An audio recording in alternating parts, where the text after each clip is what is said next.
Mesdames, Mesdemoiselles, Messieurs, bonjour et merci de venir cette année encore. Alors vous verrez qu'à la fin, le générique, vous le sifflerez à la fin de la foire. Normalement, tout le monde y passe. Au début, on se le met en bouche et le dimanche soir, on le connaît tellement qu'on le siffle, ce générique de Corrèze TV qui nous accueille encore une fois et je suis pour ma part ravi d'y revenir. Le pays d'ici, donc c'est ainsi que s'est intitulée cette table ronde avec deux non-fictionneurs et un fictionneur. Alors un des deux non-fictionneurs puisque Frédéric, alors on dit le Hec, le Hech, le Hec. Le Hec.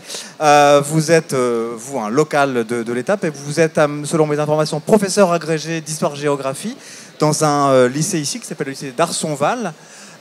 Et vous venez pour votre plusieurs-tième. C'est pas la première somme que vous faites sur des histoires de la région, de la Dordogne, de la Corrèze. Ici, c'est donc plus spécifiquement la Corrèze, par ordre thématique et chronologique. Et par ordre de personnages.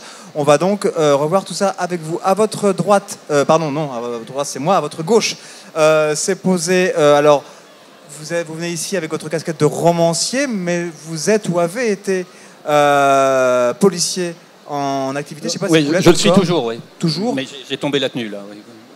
Je suis venu en civil. Mais vous écrivez néanmoins, justement, Franck Klarzik, des romans, du moins pour celui-ci, qui se passent entre la région parisienne, puisque c'est là que ça commence, et ça fait appel à non seulement des souvenirs, mais des obsessions et des cadavres dans le placard, c'est le cas de le dire, qui sont justement dans le système éducatif et scolaire d'ici, de cette région. Oui, ça démarre sur Brive. Oui. Voilà. Et à votre gauche, alors, vous venez pour un livre que vous avez composé avec un photographe qui l'a illustré, Daniel Brugès, pour L'âme du Cantal. Alors vous, c'est aussi un des plusieurs ouvrages que vous avez fait, je crois, sur la région.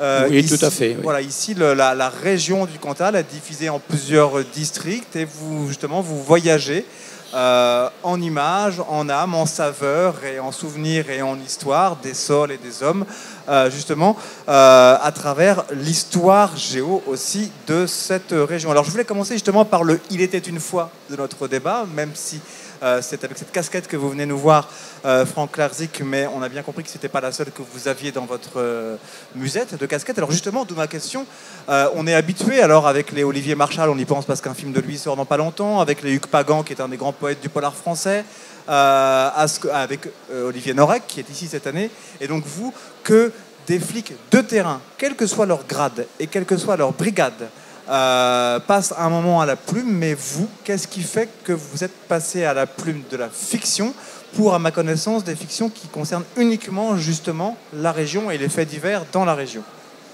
C'était quoi le déclic? Alors, moi, ce qui m'a donné envie d'écrire, c'est le cinéma, l'amour du cinéma, depuis que je suis ado, j'aime ça. Et d'ailleurs, le premier texte que j'ai écrit, c'est un scénario de film, et c'est en écrivant ce scénario que je me suis aperçu que j'aimais... Pardon? D'un film qui est sorti. Non, c'est toujours dans mon tiroir, ça n'a jamais été adapté. Donc c'est un appel à un producteur. Pourquoi pas.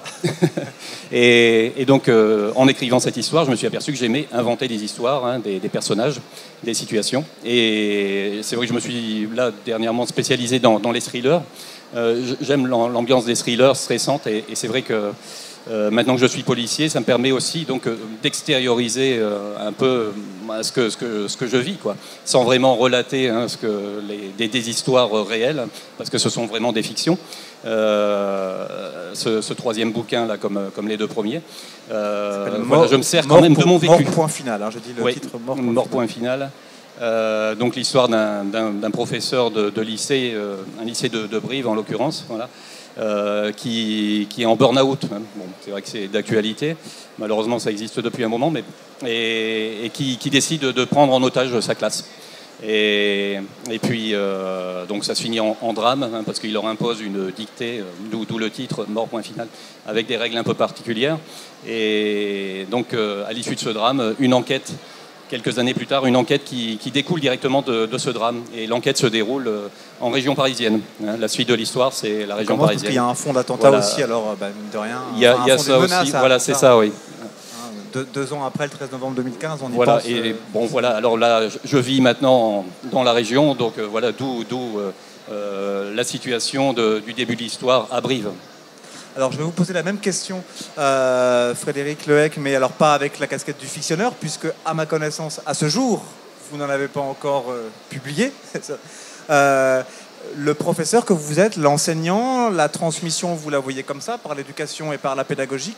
Quelle a été l'envie à un moment justement d'aller raconter l'histoire de la Corrèze et de la région en livre et donc quelque part en la pédagogisant autrement?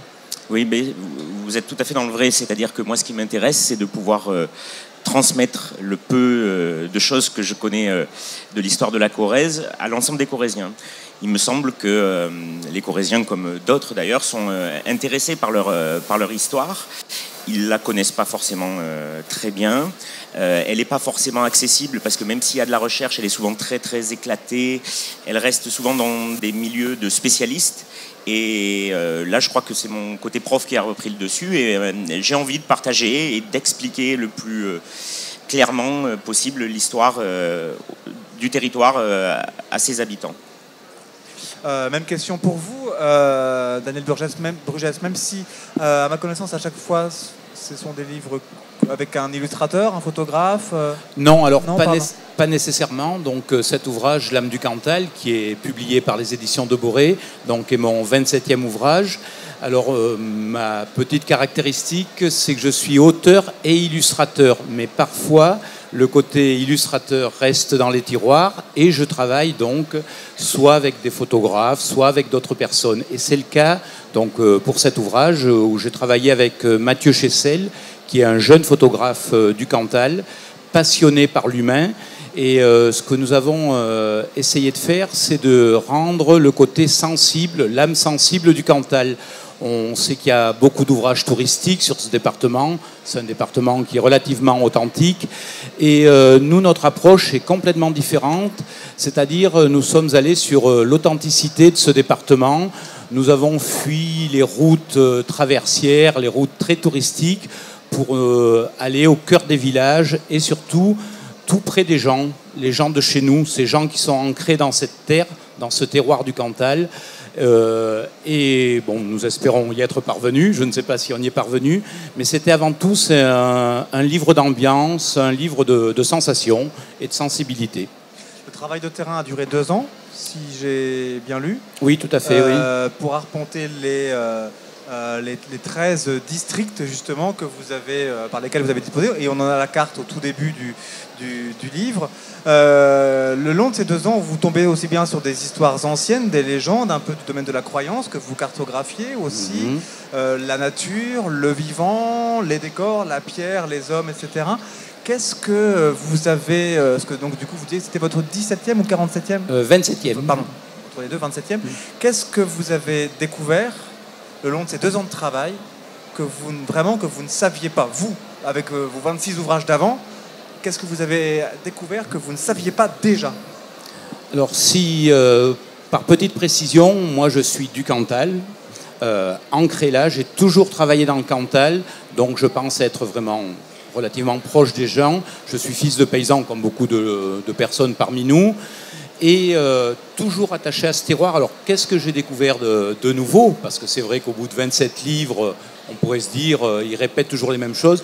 Alors, je n'ai pas toujours travaillé sur les mêmes sujets. Hein. J'ai aussi illustré des livres de cuisine, mais toujours ancré sur l'Auvergne et le Cantal. Ce que j'ai pu découvrir d'un petit peu nouveau, c'est cette authenticité des gens du Cantal, puisque vous le précisiez, c'est vraiment un circuit, effectivement, dans le Cantal. Et moi, j'ai décidé d'écrire un petit peu en spirale. Je suis parti du cœur du département, le plan du Cantal, qui est un massif, et j'ai tourné un petit peu comme un escargot sur les différents, ce que vous appelez les districts. Moi, je dis plutôt les pays du Cantal. C'est parce que voilà, moi, je suis sais allier, bien sûr. Je n'ai pas vos qualités, donc moi, je ne suis pas du Cantal, par exemple. Voilà. Donc, ces différents pays avec leurs spécificités. Mais après, comme je le disais en préambule, ce qui m'importait, c'était surtout de raconter les gens de ce département. Les gens de peu, les gens dont on ne parle pas souvent. C'est pour ça qu'on trouve des textes donc aussi bien sur ces mamies qui ont toujours ces blouses fleuries, sur ces mamies qui étendent le linge, le bal du samedi après-midi au club du 3e âge, le commerçant ambulant, tous ces petits gestes du quotidien, cette vie qui est encore dans nos villages, et qui peut-être dans quelques années aura disparu malheureusement, mais c'est pas du tout un livre passéiste. Le photographe d'ailleurs le rend bien, ce sont des photos d'aujourd'hui, avec ces gens d'aujourd'hui. Il y a aussi les enfants, le problème des écoles qui ferment. Donc c'est vraiment l'image de notre Cantal, non passéiste, j'insiste bien, et ce Cantal vrai, moi je dirais, ce Cantal qui sent la terre, ce Cantal qui sent les grands espaces, ce Cantal de l'hiver aussi. Il y a une grande partie consacrée à l'hiver, parce que chez nous c'est important. Notamment les photos d'étendue, de lacs, d'étendue d'eau, etc. Avec exactement. Parfois de la rosée, etc. Voilà, avec beaucoup de photos qui nous font penser à certains tableaux japonisants d'ailleurs, avec ce côté désertique, mais tellement prenant, et cette poésie du Cantal. Alors je ne sais pas si j'arrive à le vendre, parce que c'est mon département, et je ne jure que par lui, peut-être trop d'ailleurs. Au bout de 27 livres, on devient certainement, à quelque part, un peu possessif d'une terre. Mais je crois que c'est cet amour de la terre qui me permet. Alors je ne sais pas si j'arrive. Et pour en revenir donc à votre question, ce que j'ai pu découvrir, c'est avant tout, on l'a titré l'âme du Cantal, mais c'est d'abord l'âme des Cantaliens, ou je dirais même mieux l'âme des Cantalous, parce que nous qui sommes de là-haut, on dit plutôt les Cantalous. Les Cantaliens, c'est les gens d'ailleurs qui nous appellent les Cantaliens. Et toc. Même question à vous, Frédéric Lehec, même si alors vous, c'est un chouïa moins japonisant, pour reprendre le terme de votre co-invité. On est sur encore une fois un voyage transversal de l'époque de la préhistoire gallo-romaine jusqu'à aujourd'hui. C'est pas pour rien qu'il y a Chirac aussi parmi les photos de couverture. On est sur un rapport transversal historique. C'est aussi les Corésiens, les Corésiennes et aussi les villes, les villages, les terres, voilà, l'histoire. Même question, qu'est-ce que vous avez découvert, soit en arpentant ce travail qui a duré des mois et des mois, je crois aussi, soit en l'écrivant, parce qu'en écrivant, après avoir fait le travail de terrain, on peut aussi repenser, revoir des choses, réanalyser. Qu'est-ce que vous avez trouvé que vous n'aviez pas trouvé encore ? Oui, ça fait effectivement longtemps que je m'intéresse à l'histoire de la Corrèze, étant moi-même corrézien, en fait, de Beaulieu, même si j'enseigne à Brive. Et donc, ça fait plus de 25 ans que je m'intéresse à l'histoire de ce département. Mais à l'occasion de cet ouvrage, il a fallu à peu près 1 an et demi pour le composer. J'ai dû arpenter effectivement non seulement les livres des historiens, mais également le territoire de la Corrèze. Et véritablement, moi, ce qui m'intéressait, c'était de retrouver les habitants. Mais alors, j'ai envie de dire, un peu contrairement aux collègues, l'idée de retrouver d'une certaine manière une civilisation qui a disparu. Parce que l'histoire, par définition, raconte le passé, mais ce passé, il n'existe plus. Et donc, il y avait cette idée, ce défi de retrouver des éléments de cette histoire qui n'existe plus. J'ai découvert que eh bien, toute la Corrèze, à un moment donné, avait été peuplée. On a souvent l'image d'une Corrèze qui est coupée en 2, voire en 3, c'est-à-dire le bassin de Brive qui est très vivant, très peuplé, et puis une moyenne et une haute Corrèze qui sont en déprise. Et du coup, on a l'impression que ça, finalement, aujourd'hui, peut-être que ça a toujours été des territoires très sauvages. Or, ça n'est pas le cas, et notamment par exemple à l'époque de l'Antiquité, la Haute-Corrèze était au moins aussi peuplée que la Basse-Corrèze, pour une raison qui était assez simple, c'est que les terres étant plus légères que celles des vallées ici, elles étaient beaucoup plus faciles à travailler en fait, voilà, avec le peu d'outils qu'ils avaient. Et donc ça fait partie des éléments qui sont présents dans cet ouvrage, avec beaucoup d'autres évidemment, hein, voilà. Entre autres intérêts de lire des ouvrages d'histoire, de géographie, de décors, etc., c'est que ça nous montre ce dont nous sommes les produits aussi, nous les humains du XXIe siècle. C'est à ça que sert l'histoire, c'est à ça que sert l'histoire des sols au niveau poétique, hein, pas au niveau régionaliste ou identitaire, mais ça nous montre de quoi nous on est issus. Et ce dont on est issu, on le retrouve aussi dans les fictions, et par exemple les polars pardon, c'est parce que je dois bien prononcer votre nom, de Frank Klarzik. Voilà, est-ce que vous, qui travaillez ici, qui êtes d'ici... Je suis originaire du Pas-de-Calais, mais ça fait 10 ans que je suis implanté dans la région. Ouais. Donc que vous arpentez, que vous investiguez, que vous voyez des scènes de crimes ou des terrains d'enquête d'ici, comment vous qualifieriez l'âme du Cantal ou l'âme de la Corrèze, justement, en termes un peu criminogènes, en termes... C'est quoi ? Qu'est-ce qui la caractériserait selon vous, vous qui arpentez des scènes d'enquête? Écoutez, par rapport par exemple à la criminalité, la délinquance en région parisienne, hein, qui est beaucoup plus quand même forte, hein, en arrivant ici dans la région. C'est un peu comme dans ma région d'origine. Je viens du Pas-de-Calais, j'ai grandi dans le Pas-de-Calais. J'y ai travaillé aussi après la région parisienne, avant de venir travailler ici dans la région. Je retrouve un peu cette... sans côté péjoratif du tout, hein, mais ce côté un peu rural. On va essayer de parler avec le micro, comme ça. Comme ça. Voilà, ça va mieux. Ouais. Donc, oui, retrouver ici un peu ce côté rural, hein, et c'est ce qui nous a fait venir aussi nous installer dans la région, ma famille et moi-même.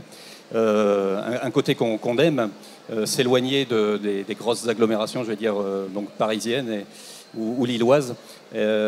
Donc, alors malgré tout, il y a une délinquance, il y a une criminalité comme partout, mais qui est quand même moindre. Et donc un coin encore finalement préservé, hein, de tout ça. D'où un peu peut-être le fait que j'écrive des fictions. Heureusement, ça reste des fictions, hein. Elles se passent dans la région, mais même si je prends des éléments que j'ai vécu moi dans ma carrière, c'est beaucoup d'éléments que j'ai vécu en région parisienne, bon, quelques-uns aussi dans la région, hein, en intervenant sur Brive et les environs. Mais voilà, donc il y a quand même une criminalité moins importante, heureusement encore chez nous. Hein, donc cette tranquillité préservée encore dans la région et qui est appréciée de tous, quoi. Et de quelle tradition du polar vous venez? Vous tout à l'heure citez quelques auteurs, mais tout bête, parce que ce sont les auteurs qui sont venus, comme vous, du corps policier pour passer à la fiction. Vous, qui sont les écrivains qui ont fait de vous l'écrivain que vous êtes? Moi, ce qui m'intéresse, c'est le thriller. C'est vrai qu'il y a plusieurs genres dans le polar, hein. Et moi, c'est vraiment le thriller, genre Franck Tillet ou Bernard Minier, hein, qui n'est pas flic, mais douanier, enfin, qui l'était du moins. Oui, Olivier Norek aussi, j'aime. J'aime ce que fait, tout à l'heure on parlait d'Olivier Marchal, mais aussi Laurent Guillaume. Donc c'est vraiment le thriller, moi, qui me plaît, aussi bien dans les bouquins que dans les films. C'est vraiment un genre que je préfère. Et j'essaye d'écrire donc ce genre littéraire. Et alors, il y avait eu, j'ai eu connaissance d'au moins un avant, Sanglante Vérité au singulier, au cœur des collines corréziennes, qui était là aussi une histoire procédurale, comme l'indique le titre ici, aux alentours de Tulle. Oui, c'est sur le premier, oui, Sanglante Vérité se passe sur Tulle et les environs. Ouais. Et le second, d'ailleurs, le second se passait sur Brive. Bon, on débordait aussi dans le Lot et la Dordogne, donc toujours dans la région, oui. C'est vrai que bon, c'est là que j'habite et que je vis maintenant, et c'est vrai que je retrouve certaines similitudes avec ma région du Pas-de-Calais. Hein, ce côté rural que j'ai connu là-haut, je le retrouve ici, et bon, on s'y sent bien, et bon, c'est ce qui est à l'origine de l'imagination aussi, et des fictions que j'écris maintenant, quoi. Et quand vous démarrez une histoire, quand vous commencez à avoir envie d'une histoire, c'est quoi qui vient en premier? C'est un personnage, alors qui en général est policier, c'est un fait, un meurtre, une affaire, une enquête, ou justement c'est l'âme du coin où ça va se passer qui peut parfois déterminer l'ambiance un peu de l'enquête, du livre, le mystère? Bah, je dirais que c'est un peu tout ça mêlé, hein, mais bien souvent ça vous tombe dessus, l'idée d'une fiction vous tombe dessus un peu par hasard, quoi. Alors par hasard, ou alors parce qu'on vous demande de réfléchir sur tel thème, tel sujet, tel personnage ou telle région. Mais c'est l'amalgame de tout ça, quoi, qui fait que ça débouche sur une histoire. Donc ça peut démarrer d'un fait, oui, d'une chose qu'on entend comme ça dans l'actualité. Là, ce serait plus l'actualité. C'est aussi un événement. Là, c'est ce qui a déclenché cette histoire. C'est une histoire de harcèlement scolaire qui m'a donné l'idée d'écrire cette histoire. Au départ, voilà, avec cette idée de harcèlement scolaire, c'était juste un groupe d'élèves, les harceleurs, que je voulais donc impliquer dans l'histoire. Hein. Bon, sans les nommer, bien sûr, mais c'était une histoire qui m'avait révolté un peu, hein, qui est arrivée à la fille d'un ami. Donc, dans la région ici? Non, mais c'était un ami, donc je le tairai. Je me devais de vous poser la Alors question. là, l'histoire se passe sur Brive, mais c'était pas sur Brive. Non, mais j'avais une telle révolte en moi et je voulais tellement donc parler de cette histoire, l'extérioriser, que voilà, plutôt que d'en venir aux mains, il vaut mieux garder son calme et puis le jeter sur le papier. Et puis ensuite, c'est devenu carrément la cause défendante des professeurs, parce que le prof s'en prend à toute sa classe dans son entièreté. Daniel Brugès, vous parliez alors, je disais district, mais vous disiez de pays, plutôt, pays, pardon. Plutôt de Donc pays. pour aller dans ces pays, voir des cantalous pour faire des trucs un peu japonisants, est-ce qu'il y a justement parmi ces pays, les 13 là, j'imagine que vous les connaissez tous bien, etc. Mais est-ce qu'il y en a quand même qui ont des particularités, que ce soit au niveau de leur passé, que ce soit au niveau d'un éventuel, je ne vais pas dire dialecte, mais de tradition, d'oralité, de choses du sacré, puisque vous, quand même, c'est souvent des choses que vous abordez. Est-ce qu'il y en a que vous avez plus de mal justement à aborder que d'autres, qui vous demeurent toujours un peu plus mystérieux que d'autres? Oui, alors c'est vrai que dans les pays très attachants, on retrouve le pays autour de Salers. Il y a plusieurs personnes qui connaissent la ville médiévale de Salers, le pays mauriacois, où là il y a une très forte prégnance de l'histoire. Il y a également, alors après, des terres plus attachantes par la beauté des paysages. Je pense en particulier aux Césaliers ou à l'Aubrac, où là ce sont de vastes étendues qui font penser un petit peu aux steppes de Mongolie. Et puis après, peut-être des terres dans lesquelles on entre moins facilement, parce que tout simplement elles sont peut-être moins rurales. C'est ce que moi j'appelle le pays d'Aurillac, le pays de la préfecture du Cantal, tout simplement, qui est quand même plus urbanisé. Mais ça, c'est purement personnel. J'ai peut-être moins d'accroche avec ce pays-là, même si j'en parle dans le livre, mais je trouve qu'il y a peut-être moins d'âme authentique que dans d'autres pays du Cantal. Et puis moi, ce que j'adore, vous disiez qu'on avait travaillé autour de 2 ans donc pour réaliser cet ouvrage, c'est cette rencontre avec les gens, ces gens qui vont partager Je pense à une vieille dame qui tout de suite nous disait tiens, prends un peu de sirop de cassis, ce fameux sirop de cassis qui a plus de vin dedans que de cassis, mais qu'on partage avec le verre Duralex, on a tous connu ça.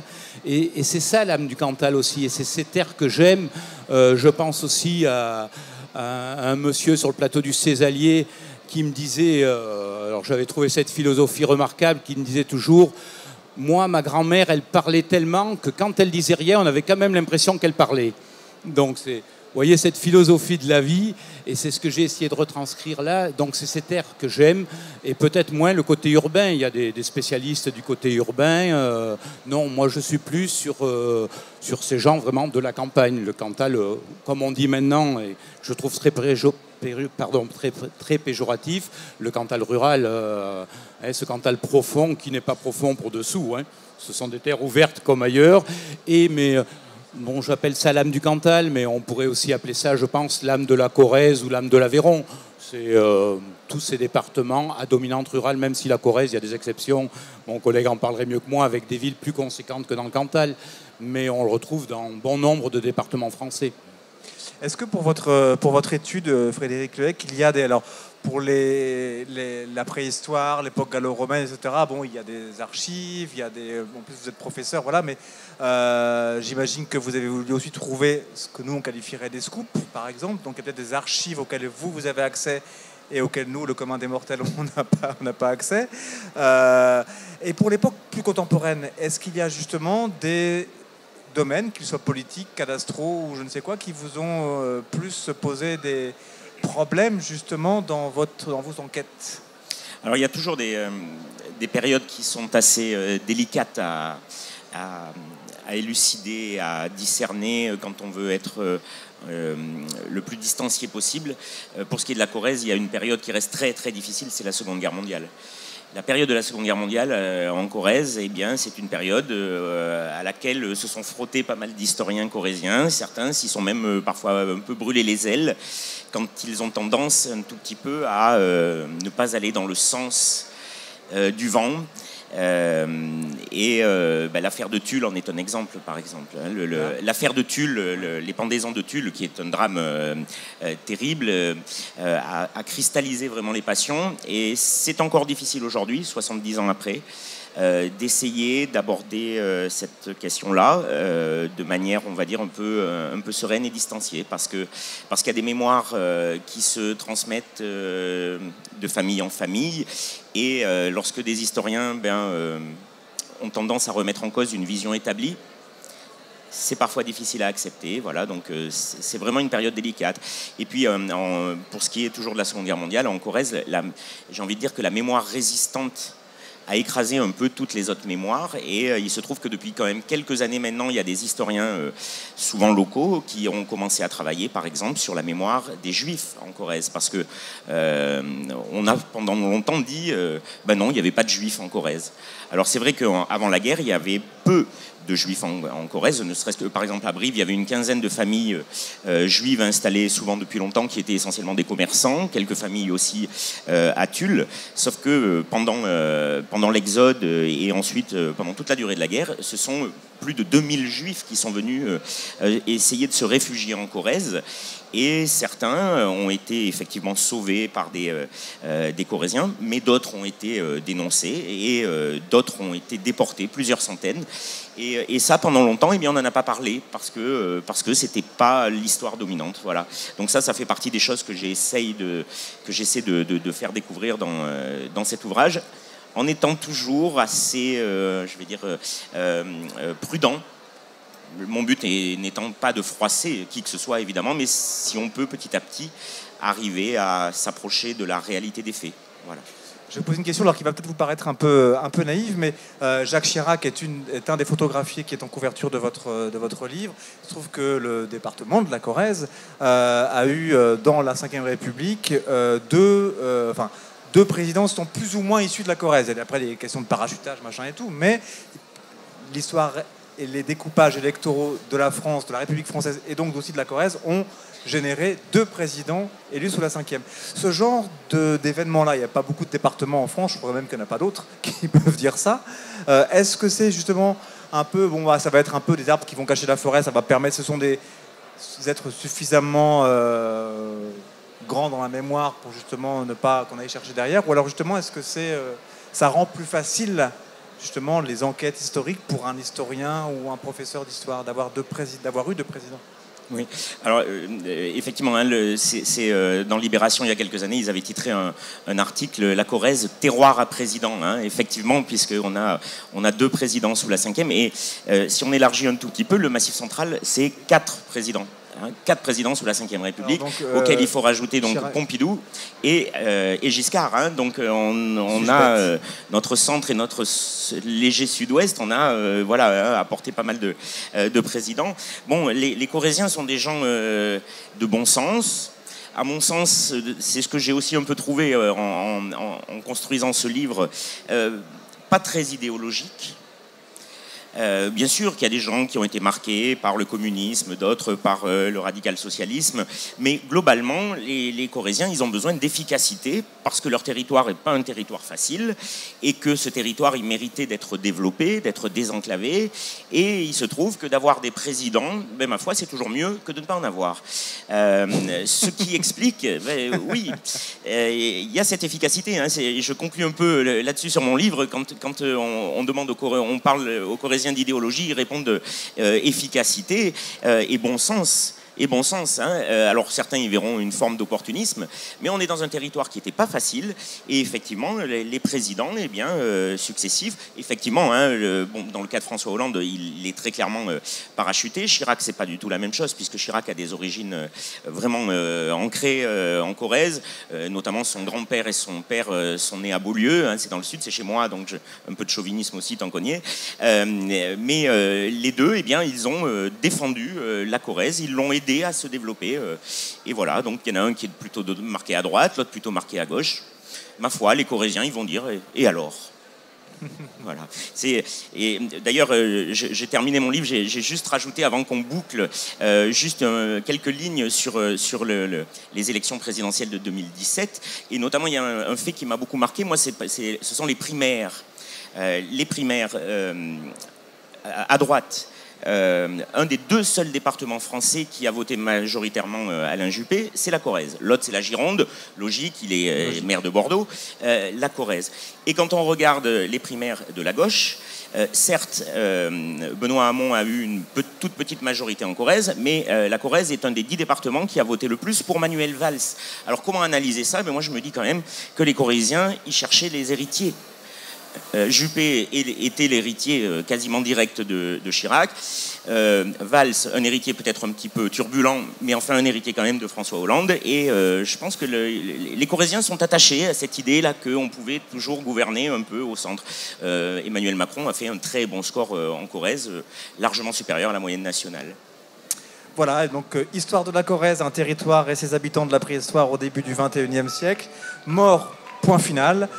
Et l'âme du Cantal par notre auteur. Je vous êtes là jusqu'à dimanche soir, la fin de la Foire du Livre, sur vos stands respectifs, dans la foulée. Voilà, tout si à vous fait. voulez poursuivre les conversations. Merci à vous trois, merci à Corrèze TV pour son accueil et merci bonne Foire du Livre. Merci. Merci. Merci beaucoup.